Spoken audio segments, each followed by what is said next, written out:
मित्रों, मैं doctor TP Tripathi, vastu एवं ज्योतिष आचार्य, मछली शहर, जौनपुर, यूपी, इंडिया से आपसे बात कर रहा हूँ। आजकल मैं आपको वास्तुशास्त्र पर लेख दे रहा हूँ। वास्तुशास्त्र पर मैं अपना विचार दे रहा हूँ।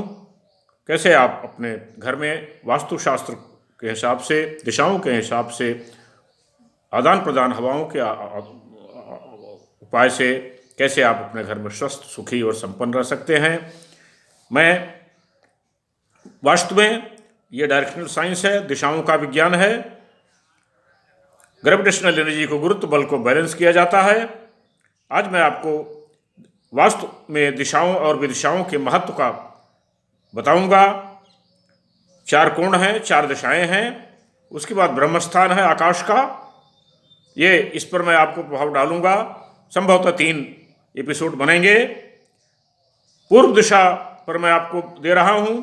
यह दिशा अग्नि तत्व से प्रभावित है।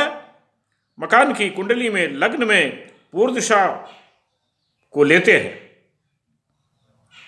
मकान की कुंडली में लग्न को पूर्व दिशा मानी जाती है। यह पितृस्थान है। यह दिशा पुरुषों पर प्रभाव डालती है।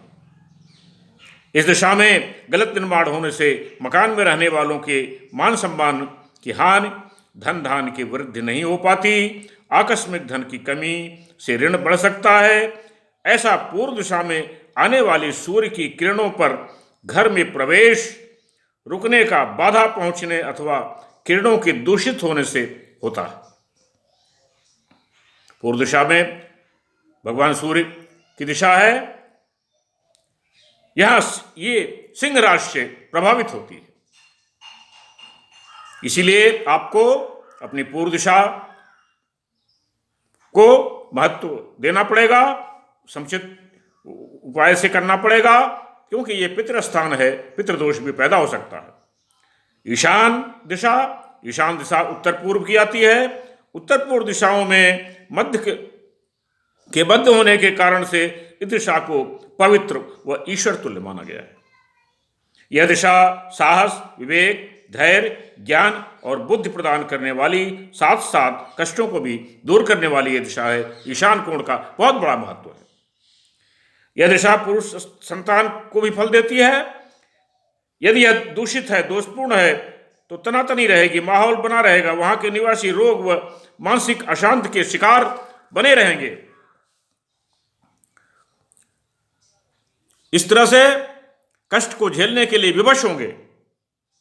परिवार के में कन्याएं अधिक जन्म लेंगी, और यदि विवाह योग्य कन्या है तो उसका विवाह में विशेष चिंता बनी रहेगी।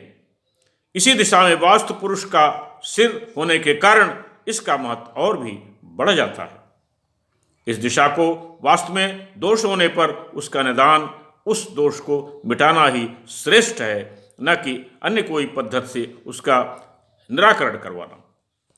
क्योंकि ईशान कोण स्वयं भगवान विष्णु का कोण माना जाता है, पूजा के घर रखे जाते हैं, इसलिए ईशान कोण का बहुत बड़ा महत्व है। ईशान कोण दूषित है तो आपके घर में कन्याएं बहुत अधिक होंगी। इस बात का विशेष ध्यान रखें। उत्तर दिशा आते हैं। जल तत्व से प्रधान है। इस दिशा का स्वामी जल तत्व से प्रधान है। यह दिशा मातृ स्थान है। बुध व केतु के शुभ होने पर धन, धान्य, लाभ, कर्म, भाग तथा व्यावहारिक वार्ता हेतु सभा कक्ष होता है। रात्रि में ध्रुव तारा इसी दिशा में निकलता है। यह दिशा जीवन के सभी प्रकार का सुख देने वाली है। विद्या अध्ययन, चिंतन, मनन अथवा कोई भी ज्ञान संबंधी कार्य उत्तर दिशा की ओर मुंह करके करने से लाभ होता है। भवन में उत्तर दिशा का स्थान खाली रखना चाहिए, अन्यथा घर की स्त्री सुख से वंचित रहेगी। इसी दिशा में दरवाजे, खिड़कियां होने से कुबेर देवता की सीधी दृष्टि गिरती है। अगर इस दरवाजे में खिड़की दुर्जियां हैं तो सीधे कुबेर, सीधे धन आपको प्राप्त होंगे।